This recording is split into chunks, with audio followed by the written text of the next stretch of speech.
안 됩니다. 여기서 못합니다. 78세 노점상 할아버지와 경비원. 매일 아침 이 자리에서 벌어지는 전쟁이었습니다. 하루만, 제발 하루만 봐주시면 안 될까요? 손수레 가득 과자와 생활용품을 담아 매일 이 자리에서 쫓겨나셨습니다. 그런데 다음 날이면 또 이 자리에 서 계셨습니다.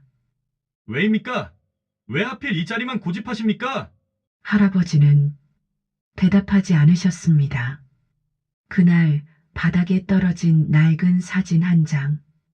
50년 전 이 자리엔 백화점이 없었습니다. 작은 구멍가게 정남상회가 있었습니다. 여기가 제 아버지 가게였습니다. 그 사진을 본 한 남자. 30년 전 라면값 50원. 그가 갚지 못했던 빚이 있었습니다. 50년 전 우리 동네에는 어떤 가게들이 있었나요? 지금은 사라진 그 골목, 그 가게들을 기억하시나요? 기억나는 가게들을 댓글에 달아주세요. 구독과 좋아요는 많은 분들이 이 사연을 보는데 큰 힘이 됩니다. 50년을 지킨 자리, 30년을 잊지 못한 빚. 이 이야기는 지금 시작됩니다. 어떤 장소는 단순한 땅이 아닙니다. 그곳엔 누군가의 삶이, 땀이, 꿈이 스며들어 있습니다. 2024년 11월 서울 강남의 한 백화점 앞.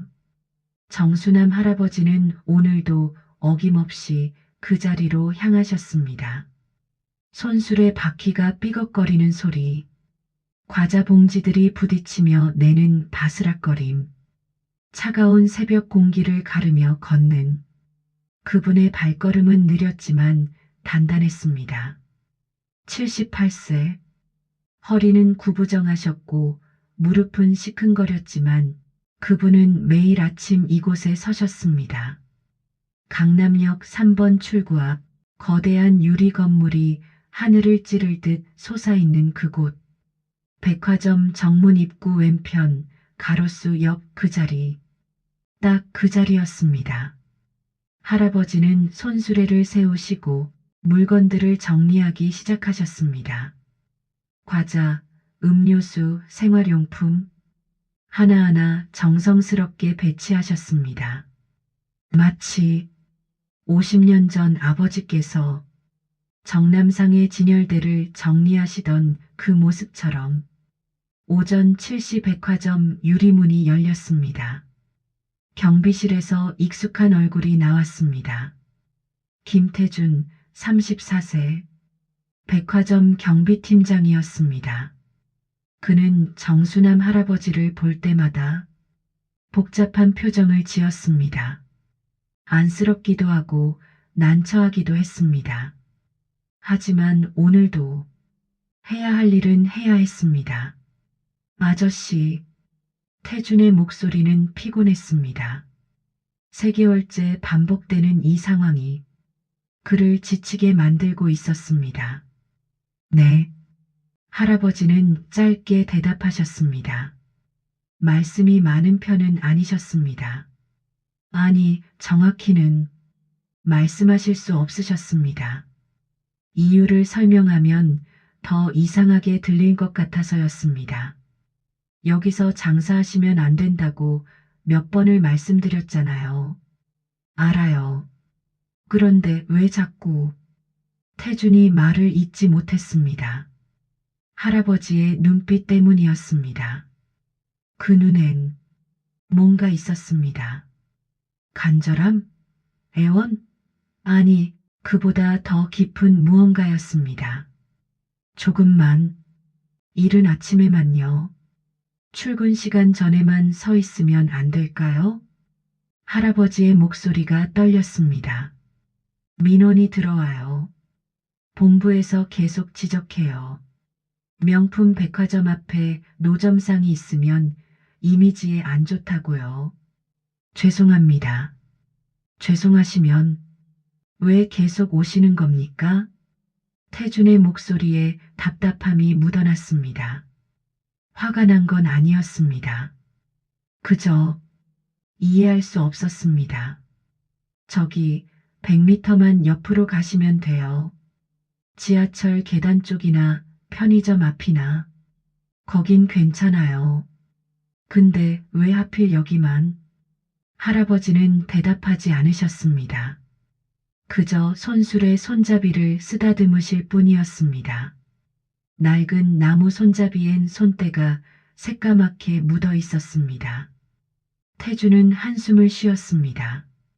그리고 무전기를 들었습니다. 경비 2팀 정문 앞 불법 노점 정리 바랍니다. 딱딱한 목소리가 무전기 너머로 울려 퍼졌습니다. 할아버지는 천천히 손수레를 끌기 시작하셨습니다. 저항하지 않으셨습니다. 화를 내지도 않으셨습니다. 그저 쓸쓸한 눈으로 그 자리를 바라보실 뿐이었습니다. 백화점 유리문에 비친 할아버지의 모습, 구부정한 등, 헌팅캡 아래로 드리운 그림자, 손수레를 끄시는 굽은 어깨, 태주는 그 모습을 보며 가슴 한편이 무거워졌습니다. 대체 왜 저 자리만 고집하시는 거지? 할아버지는 모퉁이를 돌아 사라지셨습니다. 삐걱거리는 손수레 바퀴 소리만이 새벽 거리에 메아리 쳤습니다. 그런데 태준이 경비실로 돌아가려던 순간이었습니다. 바닥에 뭔가 떨어져 있었습니다. 뭐지? 태준은 몸을 숙여 그것을 집어들었습니다. 낡은 흑백 사진 한 장. 모서리가 해지고 색이 바래서 거의 누렇게 변한 사진이었습니다. 손때가 묻어 있었고 구겨진 자국도 있었습니다. 아주 오래 누군가가 소중히 간직해온 흔적이었습니다. 사진 속엔 작은 가게 하나가 보였습니다. 나무로 된 상점, 그 앞에 서 있는 한 남자, 환하게 웃고 있는 얼굴. 태주는 사진을 자세히 들여다봤습니다. 배경이 뭔가 익숙했습니다. 저 뒤에 보이는 건물들, 저 도로의 각도, 이게 설마. 태주는 천천히 고개를 들어 주변을 둘러봤습니다. 백화점 건물, 가로수, 도로, 그리고 다시 사진을 봤습니다. 심장이 쿵 하고 내려앉는 느낌이었습니다. 사진을 뒤집어 봤습니다. 뒷면에 뭔가 적혀 있었습니다. 하지만 너무 흐릿했습니다. 연필로 쓴 글씨가 50년 세월에 거의 지워져 있었습니다. 태주는 눈을 가늘게 뜨고 들여다봤습니다. 1974년 5월. 더 가까이 대봤지만 나머지는 읽을 수 없었습니다. 뭐라고 쓴 거야? 이때 동료 경비원이 다가왔습니다. 팀장님, 뭐 보세요? 태주는 사진 뒷면을 가리켰습니다. 이거 좀 봐봐. 뭐라고 쓴 것 같은데. 동료가 들여다보더니 말했습니다. 개업일? 아, 이건 아버지인가? 태준의 눈이 커졌습니다. 아버지? 동료가 다시 확인했습니다. 네, 1974년 5월. 개업일. 아버지. 이렇게 쓴 것 같은데요. 태주는 다시 사진 앞면을 봤습니다. 가게 배경이 묘하게 익숙했습니다. 태주는 천천히 고개를 들어 주변을 둘러봤습니다. 1974년. 이 자리에 가게가 있었다고? 그는 사진 속 위치와 현재 위치를 비교했습니다. 50년이라는 시간이 모든 것을 바꿔놓았지만 묘하게 겹치는 부분들이 있었습니다.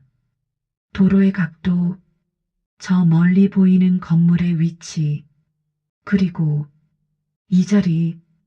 할아버지가 매일 서시는 그 자리. 태준의 눈이 커졌습니다. 그래서 매일 이 자리만. 태준은 사진을 꽉 쥐고 달리기 시작했습니다. 아저씨, 아저씨. 1974년 5월. 이곳은 화려한 백화점이 아니었습니다. 유리 건물도 명품 매장도 없었습니다. 그저 평범한 동네, 낮은 주택들과 작은 가게들이 옹기종기 모여 있는 골목이었습니다. 자, 개업이다. 우리 수남아. 정남철, 당시 48세. 정수남 할아버지의 아버지셨습니다. 그분은 평생 모은 돈으로 이 작은 구멍 가게를 차리셨습니다. 정남상회. 자신의 이름을 딴 가게였습니다. 겨우 5평 남짓한 공간이었지만 그분에게는 평생의 꿈이었습니다. 아버지, 정말 여기서 장사가 될까요? 당시 28세였던 정수남은 걱정스러운 얼굴로 물었습니다. 아버지는 빙그레 웃으시며 아들의 어깨를 두드리셨습니다. 될 거다. 사람 사는데 가게가 있으면 되는 거야. 이 동네 사람들한테 필요한 가게가 되면 돼. 가게는 작았습니다. 하지만 정남철은 정성껏 가게를 꾸미셨습니다. 과자, 라면, 생필품, 학용품, 동네 사람들이 필요한 것들로 빼곡히 채우셨습니다. 진열대 하나하나, 물건 하나하나에 그분의 땀과 정성이 스며들었습니다. 개업 첫날, 동네 아주머니들이 하나둘 들어왔습니다. 어머, 여기 새로 가게 생겼네? 주인 누구예요? 저 정남철이라고 합니다. 잘 부탁드립니다. 정남철의 얼굴엔 웃음이 가득했습니다. 평생을 남의 공장에서, 남의 가게에서 일하시다가 드디어 자신의 가게를 갖게 되신 것이었습니다. 48세의 늦은 도전이었지만 그분은 행복하셨습니다. 아버지는 참 저렇게 좋으실 수가 있어. 수남은 아버지를 보며 미소 지었습니다. 그리고 자신도 앞치마를 두르고 가게 일을 거들었습니다. 그렇게 정남상회는 동네의 일부가 되었습니다. 아침이면 학교 가는 아이들이 들러 군것질거리를 사갔고, 점심때면 아주머니들이 장을 보러 왔고, 저녁이면 퇴근하는 아저씨들이 담배를 사러 들렀습니다. 사장님, 여기 계란 있어요? 아, 있지. 잠깐만. 사장님, 외상 좀. 그래. 나중에 주면 되지 뭐. 정남철은 인심이 좋으셨습니다. 동네 사람들이 돈이 없으면 외상도 해주셨고 학교 다니는 아이들한텐 가끔 과자를 덤으로 주셨습니다. 아버지, 그렇게 하시면 남는 게 없잖아요. 남는 게 있지. 고마워하는 마음, 그게 남는 거야. 수남은 고개를 저었지만 아버지의 그런 모습이 싫지 않았습니다. 태주는 할아버지를 따라잡지 못했습니다. 숨을 헐떡이며 백화점으로 돌아온 그는 손에 든 사진을 다시 들여다봤습니다. 이 사진, 정말 이 자리였을까? 확신이 필요했습니다. 태주는 스마트폰을 꺼내 검색하기 시작했습니다. 강남역 3번 출구 재개발 1994. 검색 결과가 떴습니다. 옛날 뉴스 기사였습니다. 1994년 강남 대규모 재개발. 200여 가구 철거. 태준의 눈이 커졌습니다. 1994년. 사진 뒷면에 1974년이라고 했으니까 20년? 더 찾아봤습니다. 재개발 이전 사진들이 나왔습니다. 낮은 건물들, 좁은 골목, 작은 가게들. 지금의 화려한 백화점 자리는 찾아볼 수 없었습니다. 태주는 백화점 건물을 올려다봤습니다. 이 자리에 정말 가게가 있었구나. 오후가 되자 태주는 백화점 본부 자료실로 향했습니다. 먼지 쌓인 서류 더미들, 오래된 파일 박스들. 그는 1994년 재개발 관련 서류를 찾기 시작했습니다. 한참을 뒤지다가 낡은 파일 하나를 발견했습니다. 재개발 이전 상가 명부 마이너스 1994년. 손가락으로 리스트를 천천히 내려갔습니다. 그리고 멈췄습니다. 정남상회, 소유주 정남철. 태주는 숨을 삼켰습니다. 다시 사진을 꺼내봤습니다. 환하게 웃고 있는 중년 남자, 정남철. 이분이, 그리고 매일 아침 쫓겨나던 그 할아버지의 얼굴이 떠올랐습니다. 그럼 그 할아버지는, 이분이. 태주는 자료를 더 찾았습니다. 재개발 보상금 내역, 이주 계획서. 모든 기록들이 말하고 있었습니다. 1994년 이 자리에서 모든 것이 사라졌다고. 태주는 의자에 앉아 한참을 생각했습니다. 그래서 매일 그 자리에 서시는 거구나. 1977년 수남은 결혼을 했습니다. 이연숙 25세, 동네 약국집 딸이었습니다.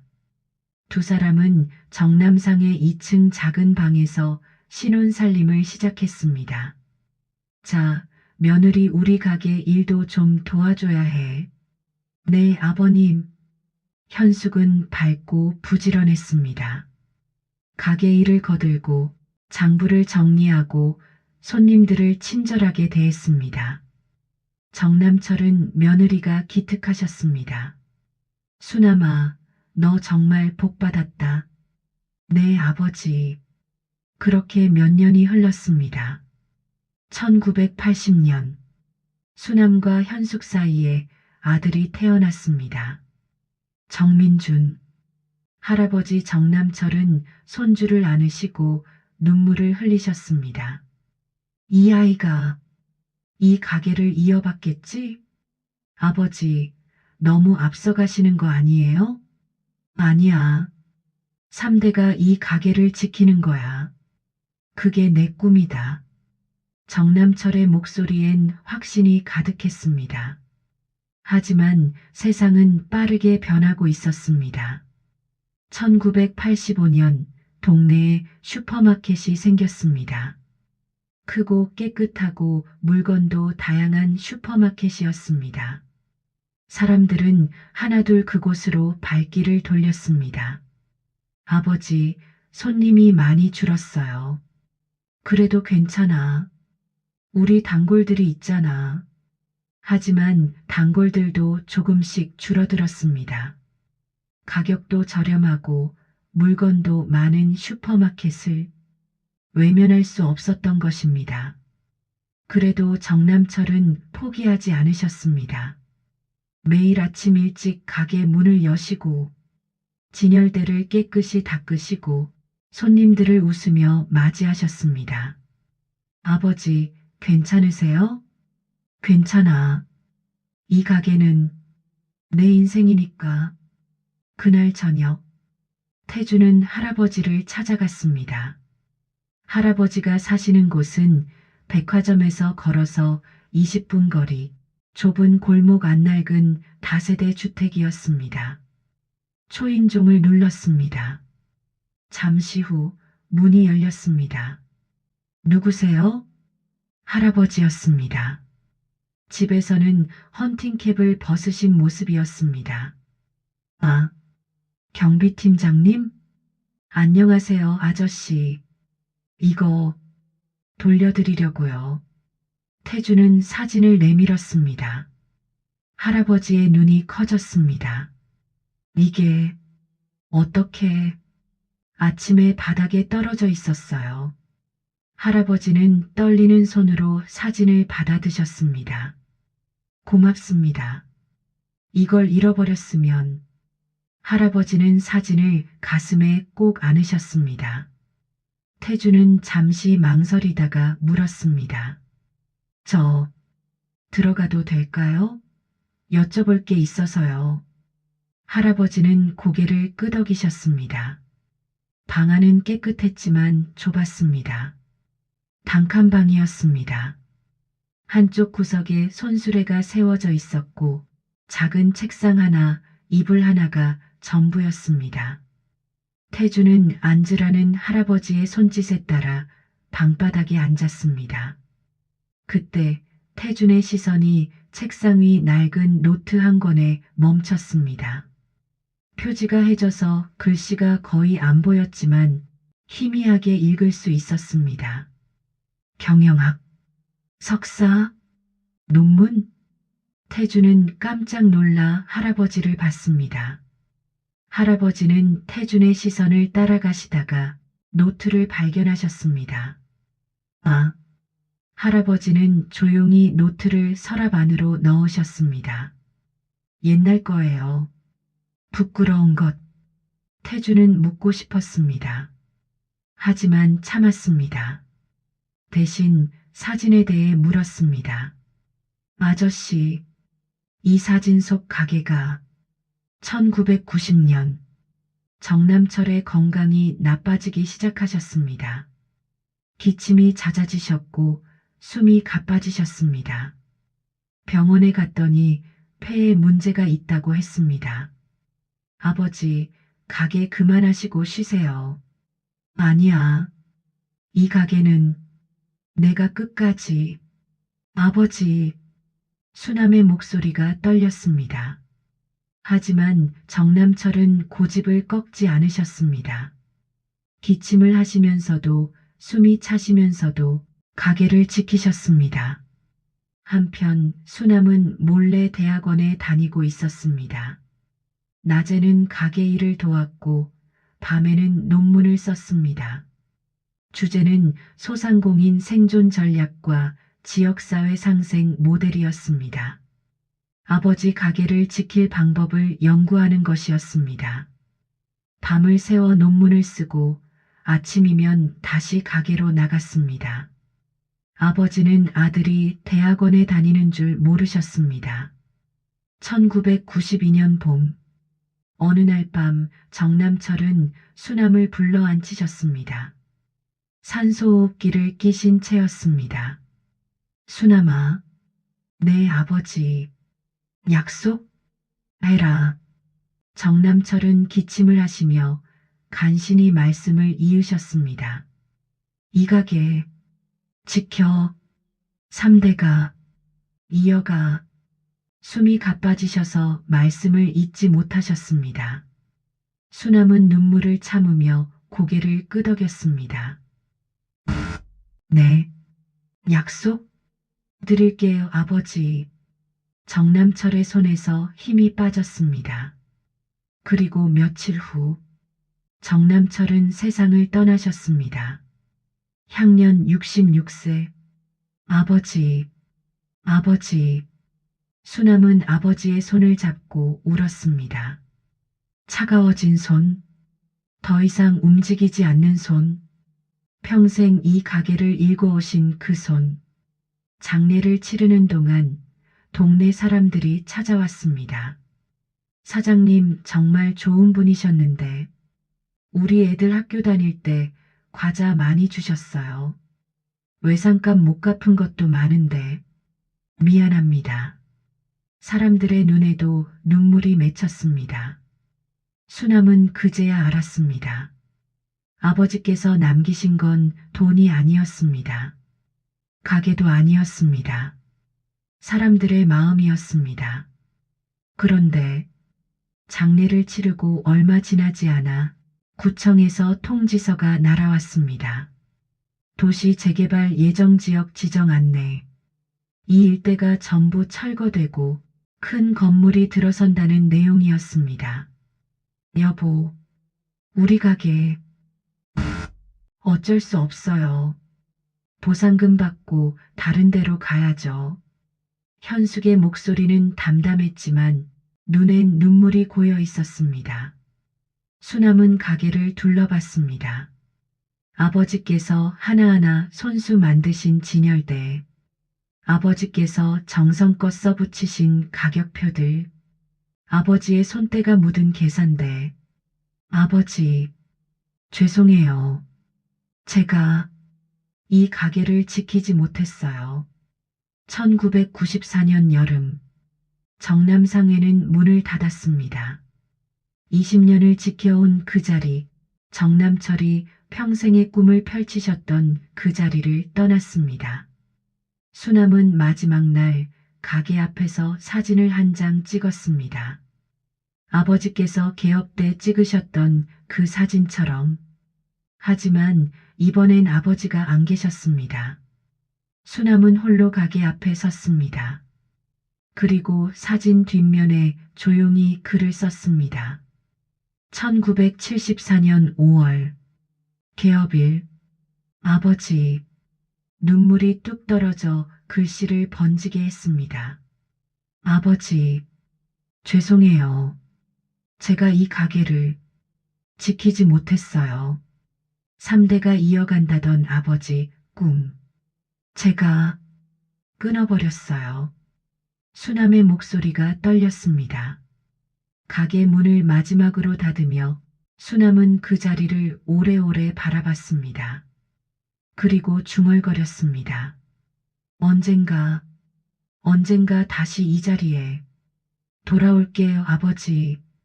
그것은 지킬 수 없을지도 모르는 약속이었습니다. 하지만 수남은 그 약속을 가슴에 새기셨습니다. 50년이 걸리더라도. 할아버지 방에서 태주는 조심스럽게 물었습니다. 아저씨, 이 사진 속 가게가. 할아버지는 잠시 침묵하셨습니다. 그리고 천천히 고개를 끄덕이셨습니다. 제 아버지 가게였습니다. 태준의 숨이 멎었습니다. 1974년부터 1994년까지 20년 동안 저 자리에서 장사하셨어요. 할아버지는 사진을 내려다보셨습니다. 50년 전 환하게 웃고 계시던 아버지의 얼굴. 정남상회. 아버지 이름을 딴 가게였습니다. 작았지만 아버지 자랑이셨어요. 태주는 숨을 죽이고 들었습니다. 재개발로 철거됐고 그 자리엔 백화점이 들어섰죠. 할아버지께서 고개를 드시어 창밖을 바라보셨습니다. 멀리 백화점 건물의 불빛이 보였습니다. 루미나 백화점. 그럼 매일 그 자리에 서신 이유가. 할아버지는 잠시 말씀을 잇지 못하셨습니다. 목이 메셨습니다. 그리고 조용히 말씀하셨습니다. 아버지께서 돌아가시기 전날 밤이었어요. 1992년 봄, 정남상의 2층 작은 방 마이너스 밤. 산소호흡기를 끼신 정남철, 아들 수남의 손을 꼭 잡으셨습니다. 수남아, 약속? 해라. 네, 아버지. 이 가게 지켜. 3대가 이어가. 숨이 가빠지셔서 말씀을 잇지 못하셨습니다. 수남은 고개를 끄덕이며 눈물을 흘렸습니다. 네, 약속 드릴게요. 정남철의 손에서 힘이 빠졌습니다. 할아버지 방 마이너스 저녁. 할아버지 눈물을 닦으셨습니다. 그게 마지막 말씀이셨어요. 태주는 아무 말도 할 수 없었습니다. 할아버지는 손수레를 바라보시며 말씀을 이으셨습니다. 하지만 전 지키지 못했어요. 가게도 그 자리도 다 잃어버렸습니다. 아저씨, 아버지께서 평생 일구신 자리인데 제가 못 지켰어요. 재개발 때문에. 어쩔 수 없었지만 할아버지의 눈에서 눈물이 흘러내렸습니다. 그래서 매일 그 자리에 서는 겁니다. 비록 가게는 없지만 손수레라도 끌고 그 자리에 서면 할아버지는 말씀을 잊지 못하셨습니다. 태준의 가슴이 먹먹해졌습니다. 물건도 아버지께서 파시던 것들이에요. 과자, 음료수, 생활용품, 정남상회에서 팔던 것들이죠. 할아버지는 손수레를 쓰다듬으셨습니다. 이렇게라도 아버지 가게를 이어가고 싶었어요. 형태는 달라도 마음만은. 태주는 할아버지를 바라봤습니다. 78세의 노인, 50년을 짊어지신 죄책감, 지킬 수 없었던 약속. 괜찮습니다. 저도 압니다. 거기 백화점 땅이고 제가 불법이라는 거. 그냥 아침에 잠깐이라도 서 있고 싶었을 뿐이에요. 할아버지는 사진을 가슴에 안으셨습니다. 사진 찾아주셔서 고맙습니다. 이거라도 있어야 아버지 얼굴을 볼 수 있으니까요. 태주는 한참을 아무 말도 하지 못했습니다. 그리고 조용히 일어났습니다. 아저씨, 제가 뭔가 해볼게요. 약속은 못 드리겠지만 최선을 다해볼게요. 할아버지는 고개를 들어 태준을 보셨습니다. 태준의 눈빛이 진지했습니다. 다음 날 오후 2시, 태준은 백화점 본부 회의실에 있었습니다.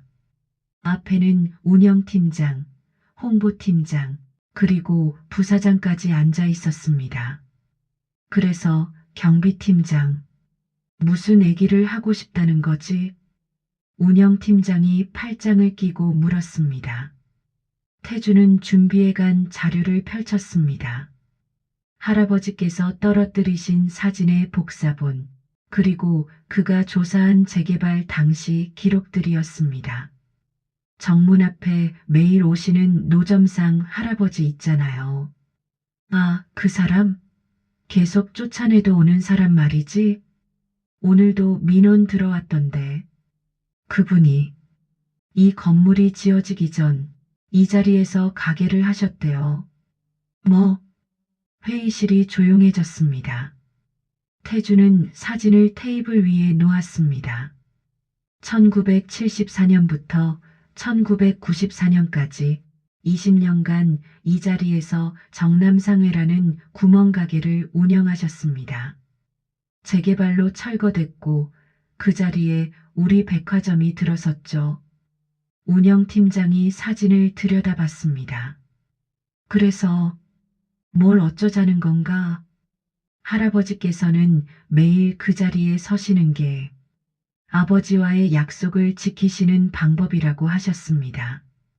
경비팀장, 그건 감상적인 얘기고 우린 사업을 하는 거야. 백화점 정문 앞에 노점상을 둘 순 없어. 운영팀장의 목소리는 단호했습니다. 그럼 다른 방법은 없을까요? 무슨?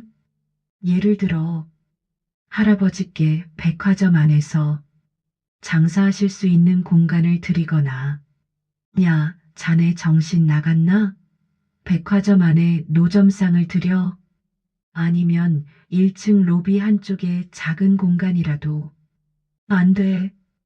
운영팀장이 자리를 박차고 일어났습니다. 우린 명품 백화점이야. 루이비통, 샤넬, 에르메스 파는 곳이라고. 거기 노점상 냄새가 나면 어떡해? 태주는 입을 다물었습니다. 하지만 그때 조용히 앉아 계시던 부사장이 입을 여셨습니다. 잠깐, 60대 초반의 남자 박준혁 부사장이었습니다. 정남상회라고 했지? 네, 부사장님. 1974년부터 1994년까지. 네. 박준혁은 뭔가 생각에 잠기셨습니다. 그리고 천천히 물으셨습니다. 그 가게 주인분 성함이 뭐였지? 정남철이라고 하셨습니다. 박준혁의 얼굴이 굳었습니다. 그리고 그분 아들이 지금 노점상을 하시는 건가? 네, 정수남이라고 하십니다. 박준혁은 자리에서 일어나셨습니다. 창밖을 바라보셨습니다. 그분의 눈빛이 흔들렸습니다. 내가 알던 사람일 수도 있겠군. 예. 모두가 부사장을 바라봤습니다. 1980년대 초반 내가 이 동네에 살았어. 대학생 때 박준혁의 목소리가 낮아졌습니다. 가난한 집 아들이었지. 등록금도 없어서 아르바이트를 3개씩 했어. 어느 날 배가 너무 고파서 동네 구멍가게에 들어갔어. 라면 하나 사려고. 근데 돈이 50원 모자랐지. 박준혁이 천천히 돌아서셨습니다. 가게 주인이 중년 남자분이었는데 괜찮다고 하시더라고. 그냥 가져가라고. 회의실이 숨소리조차 죽어버렸습니다. 학생, 공부 열심히 해. 나중에 성공하면 그때 갚으면 돼. 그러셨어. 운영팀장이 입을 벌렸습니다.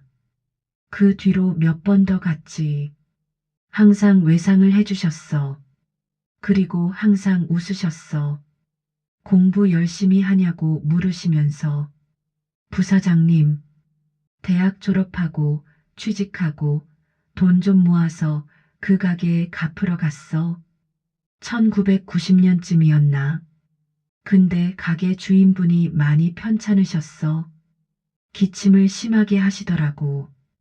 박준혁의 목소리가 떨렸습니다. 돈을 드리려고 했는데 안 받으시더라. 너 잘 됐으면 됐다. 그게 내 기쁨이다라고 하시면서 그게 마지막이었어. 그 뒤로 외국 발령 나가서 다시 못 뵀지. 돌아와 보니 동네가 다 철거되고 없더라고. 박준혁이 창밖을 바라보셨습니다. 백화점 정문 앞 그 자리. 정남상회. 정남철 사장님. 그분의 눈가가 붉어졌습니다. 내가 갚아야 할 빚이 있었는데. 회의실이 조용해졌습니다. 태주는 부사장을 바라봤습니다. 박준혁 부사장, 60대 초반. 백화점 임원.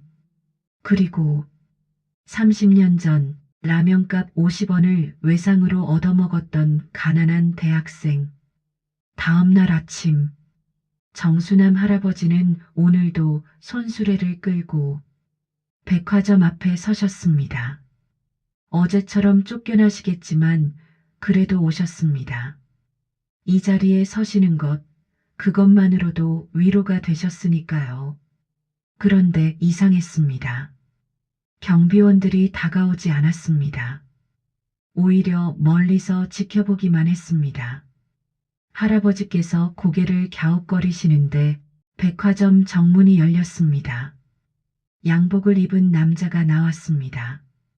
60대 초반 단정한 모습이셨습니다. 하지만 걸음이 빠르셨습니다. 거의 뛰어오시듯이.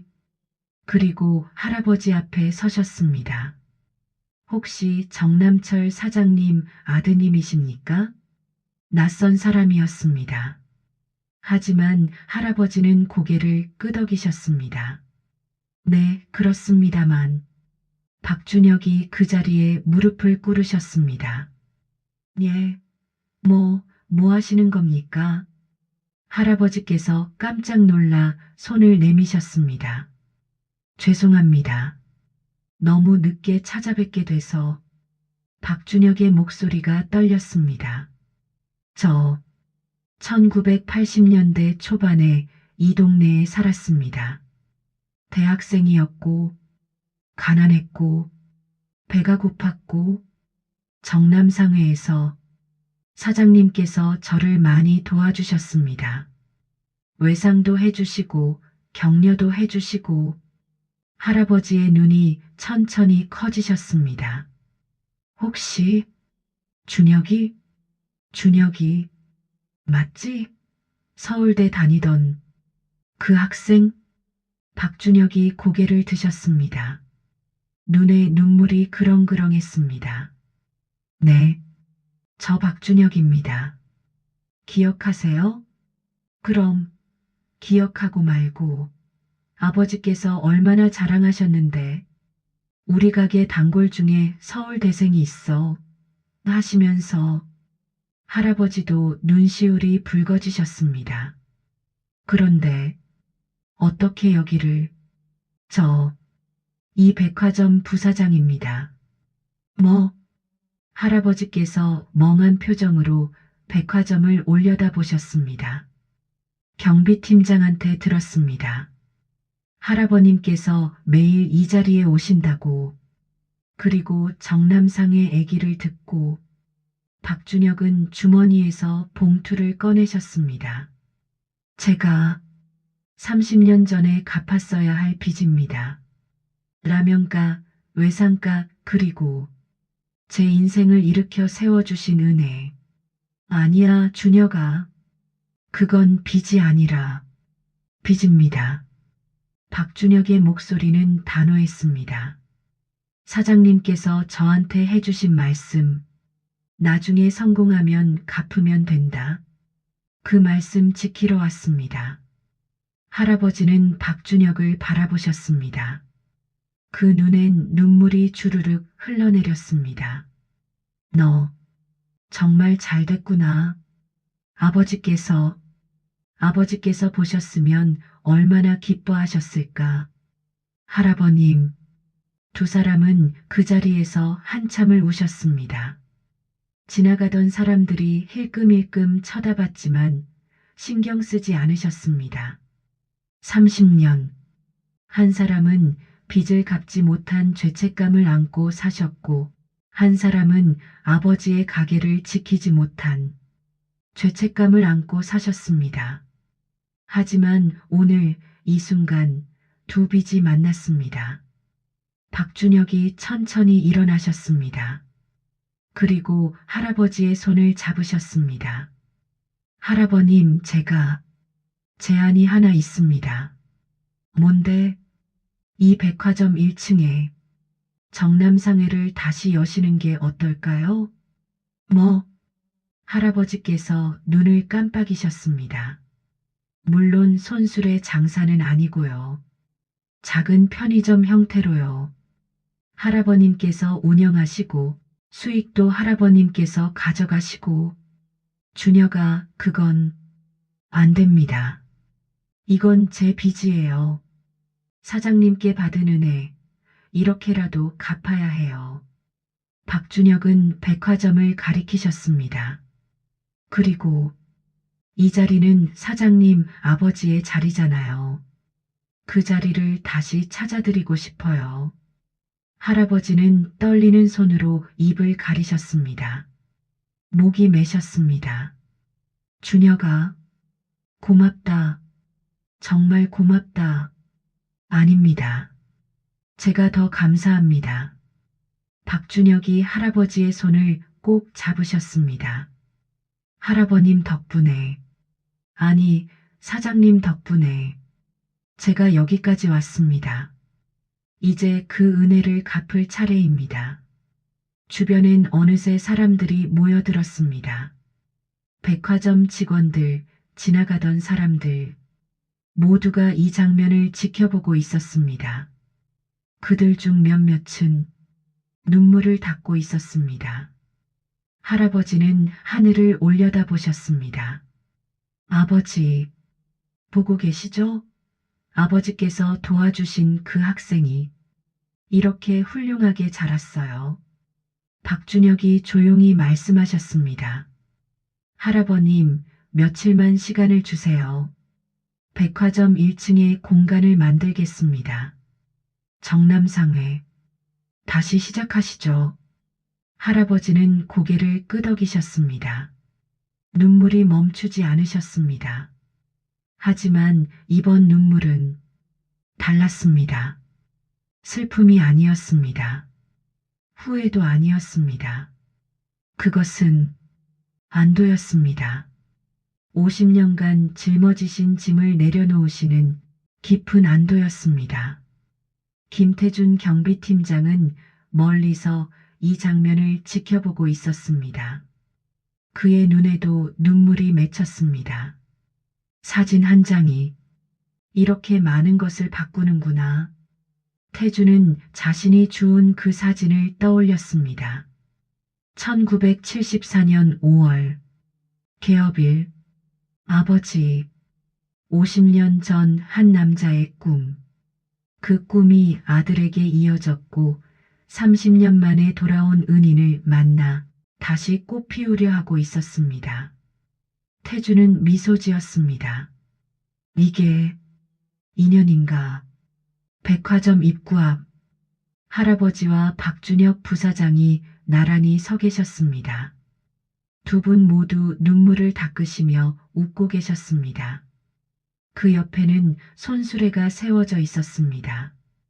과자, 음료수, 생활용품이 가득한 손수레. 마지막으로 이 자리에서 장사하시는 날이었습니다. 다음엔 백화점 안 정남상회에서 다시 시작하실 테니까요. 할아버지는 손수레를 쓰다듬으셨습니다. 고생했어.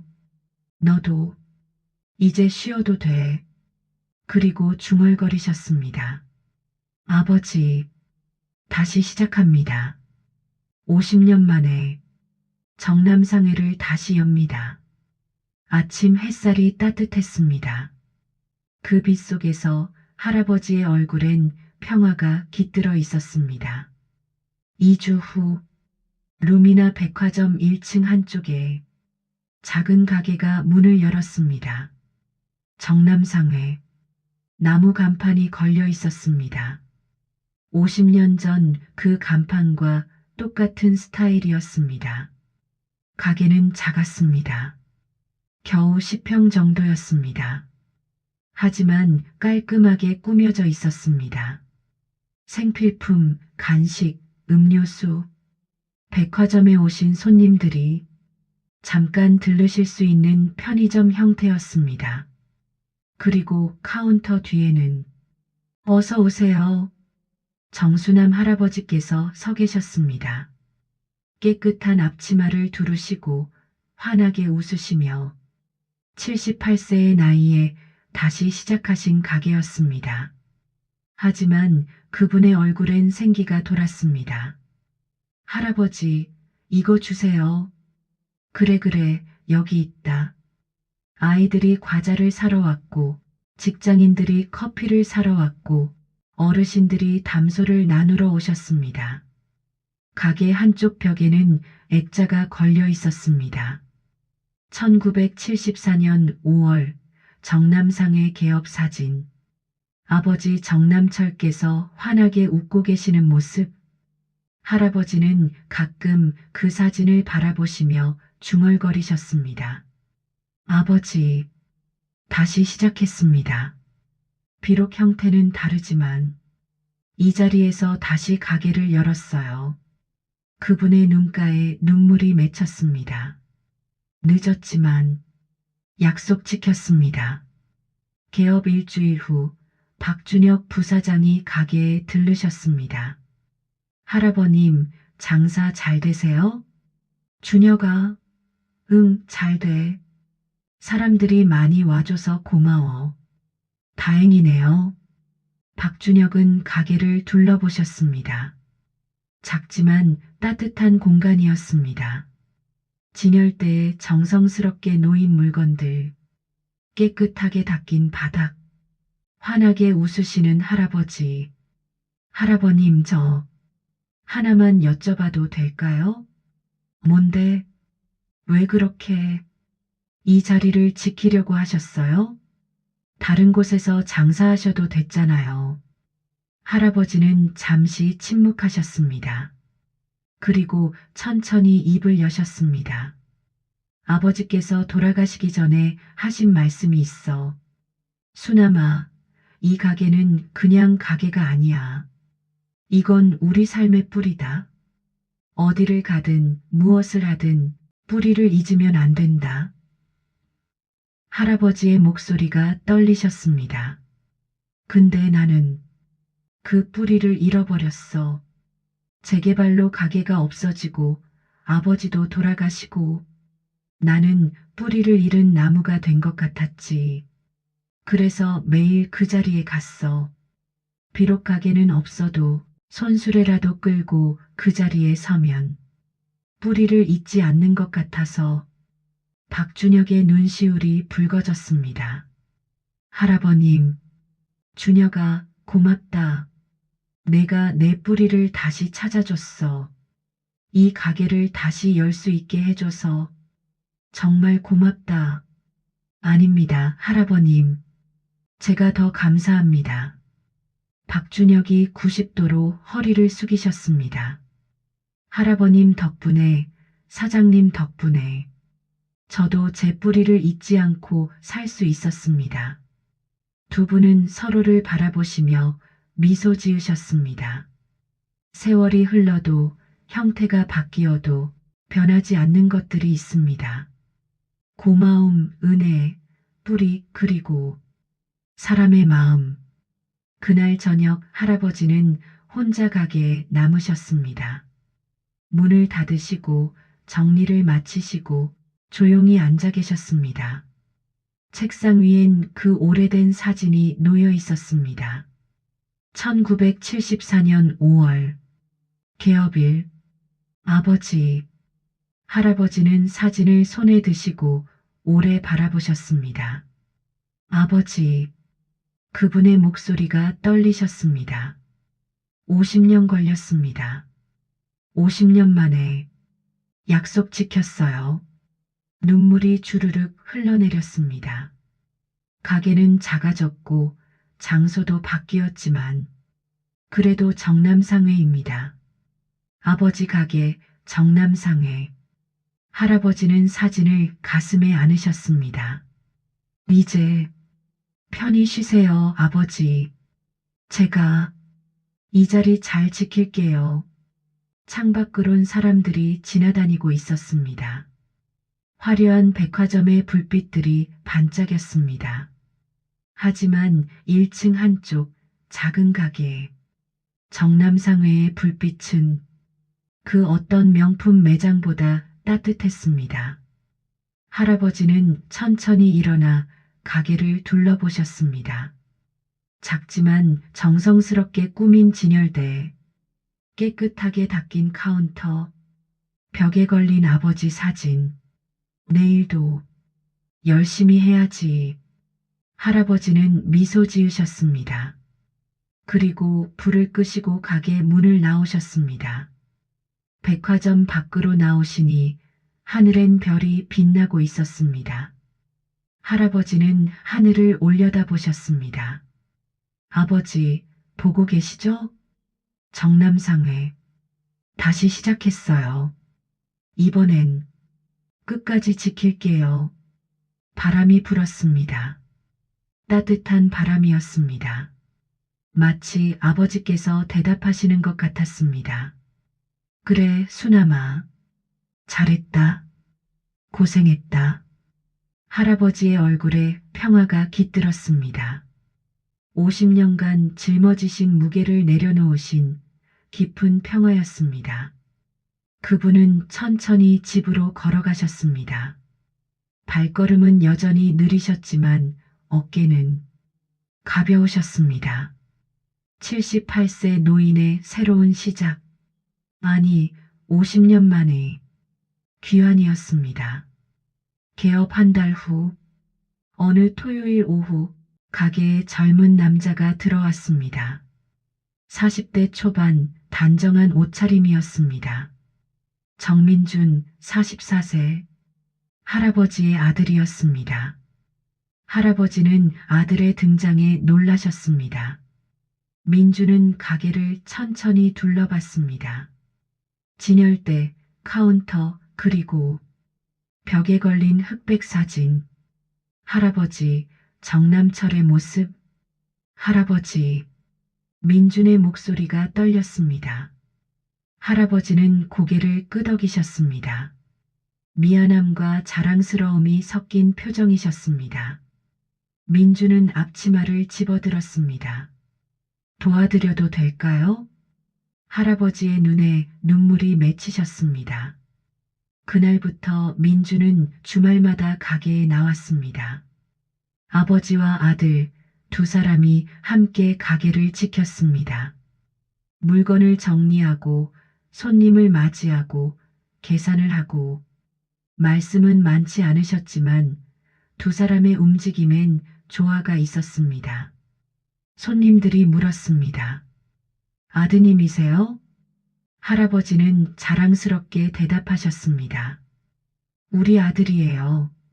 작은 가게였지만 웃음소리가 끊이지 않았습니다. 어느 날 저녁 민준이 조심스럽게 물었습니다.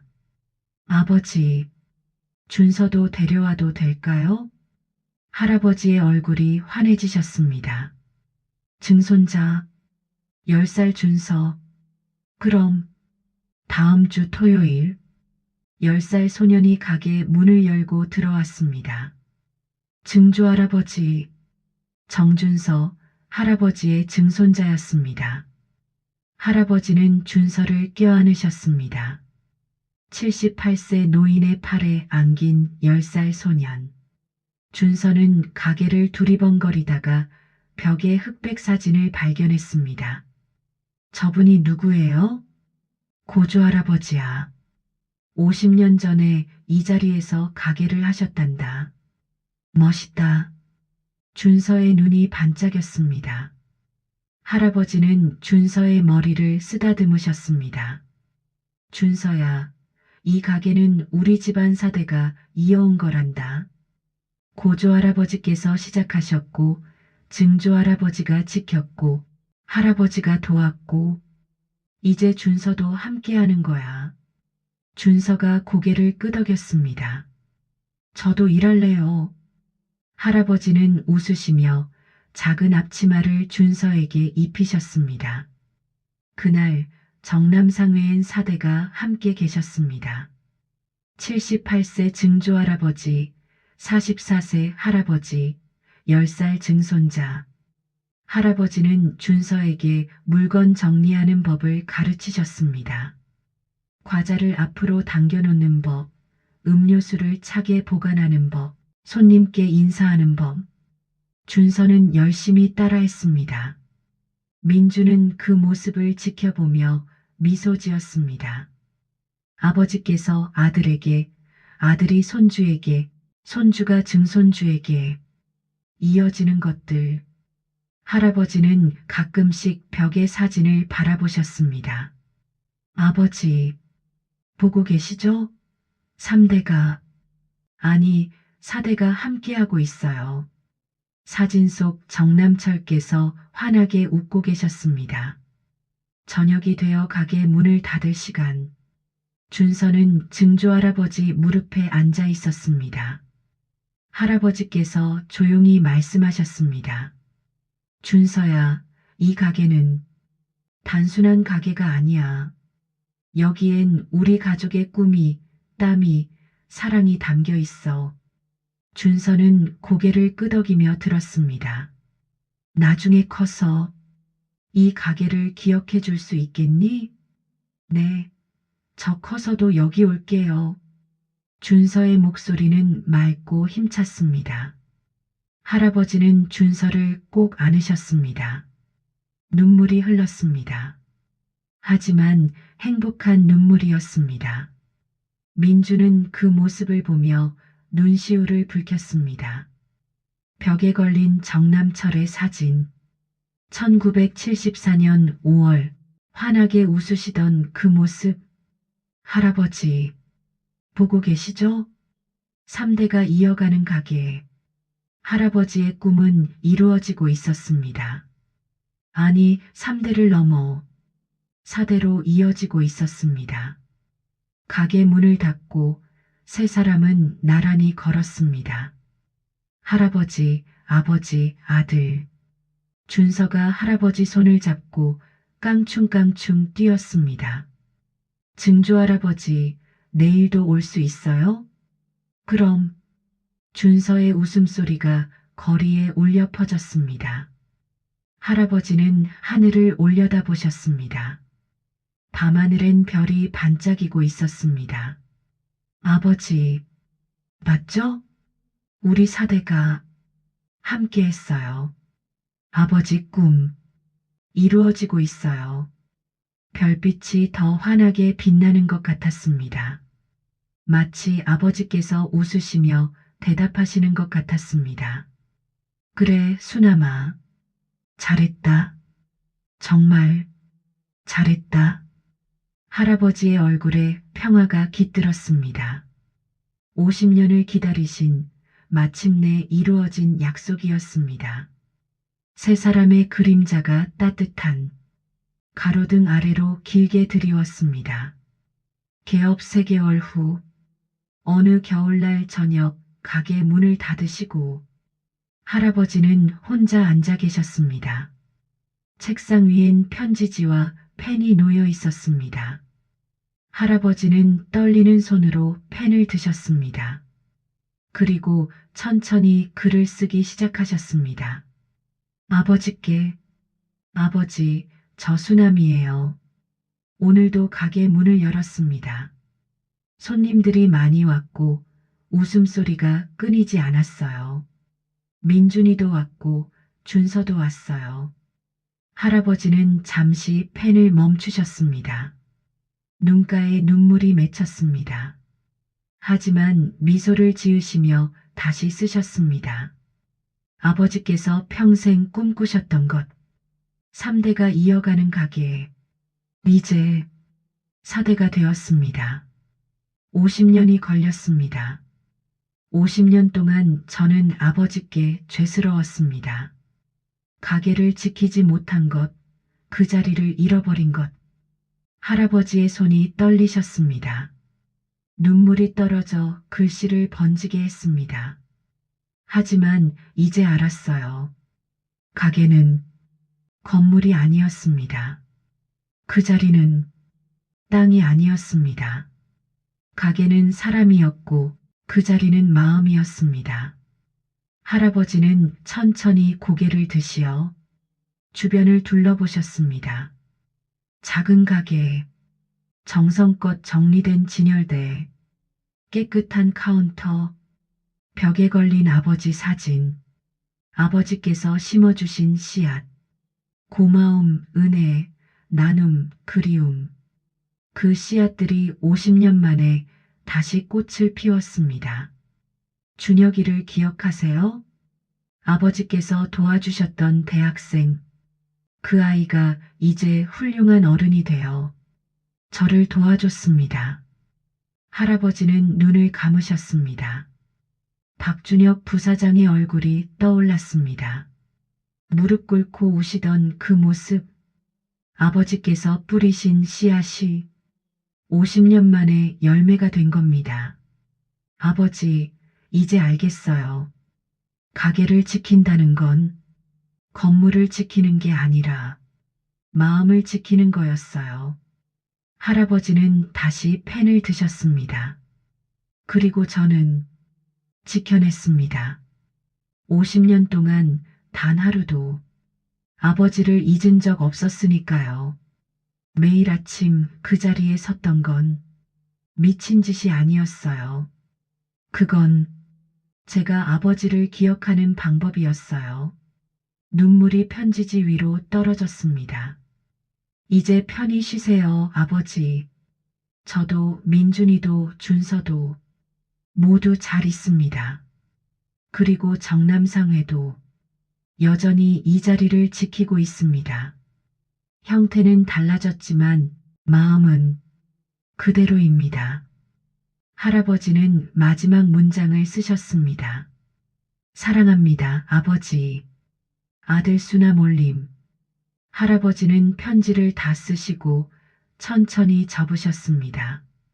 그리고 벽에 걸린 아버지 사진 앞에 놓으셨습니다. 아버지, 그분의 목소리가 떨리셨습니다. 50년 만에 드디어 말씀드릴 수 있네요. 약속 지켰습니다. 눈물이 주르륵 흘러내렸습니다. 하지만 이번 눈물은 달랐습니다. 슬픔이 아니었습니다. 후회도 아니었습니다. 그것은 안도였습니다. 50년간 짊어지신 짐을 내려놓으시는 깊은 안도였습니다. 바로 그때 가게 문이 열렸습니다. 할아버지, 준서였습니다. 엄마 손을 잡고 뛰어왔습니다. 할아버지, 저 내일도 와도 돼요? 할아버지는 얼른 눈물을 닦으셨습니다. 그리고 환하게 웃으셨습니다. 그럼 우리 준서 없으면 가게가 안 돌아가는데. 에헤헤. 준서는 할아버지 품에 안겼습니다. 할아버지는 증손자를 꼭 안으시며 생각하셨습니다. 아버지, 보고 계시죠? 우리 가게 잘 지키고 있어요. 사대가 함께요. 창밖으로 눈이 내리기 시작했습니다. 하얀 눈송이들이 조용히 내려앉았습니다. 백화점 건물의 네온 사인이 반짝였고 1층 한쪽 작은 가게 정남상회의 불빛이 따뜻하게 빛났습니다. 할아버지는 준서를 안으시고 창밖을 바라보셨습니다. 눈 내리는 거리, 오가는 사람들, 반짝이는 불빛들, 그리고 이 자리, 50년 전 그 자리, 50년 후 그 자리. 준서야, 저기 봐. 눈이 온다. 와, 예뻐요. 준서가 손뼉을 쳤습니다. 할아버지는 미소 지으셨습니다. 아버지, 시간은 흘러도 사람의 마음은 변하지 않습니다. 그리고 그 마음이 있는 한 가게는 영원히 그 자리에 있을 것입니다. 할아버지는 천천히 가게에 불을 끄셨습니다. 하지만 벽에 걸린 아버지 사진엔 작은 조명이 켜져 있었습니다. 1974년 5월, 환하게 웃고 계시는 정남철. 그 미소는 지금도 여전히 빛나고 있었습니다. 할아버지는 준서의 손을 잡으시고 가게를 나오셨습니다. 할아버지, 내일 또 와도 돼요? 그럼 언제든지.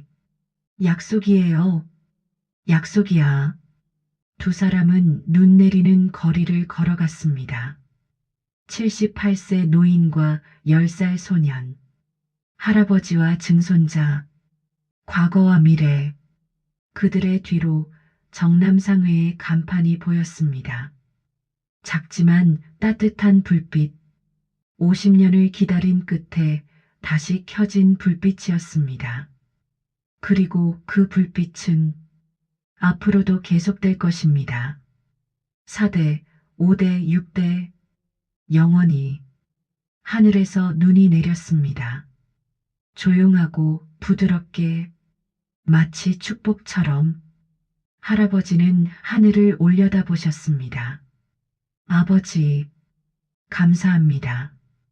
이 자리에서 시작하게 해주셔서, 이 자리로 돌아올 수 있게 해주셔서, 그리고 사랑하는 법을 가르쳐 주셔서. 눈송이가 할아버지의 얼굴에 내려앉았습니다. 차가웠지만 따뜻했습니다. 어떤 장소는 단순한 땅이 아닙니다. 그곳엔 누군가의 삶이, 땀이, 꿈이 스며들어 있습니다. 그리고 그 꿈은 영원히 사라지지 않습니다.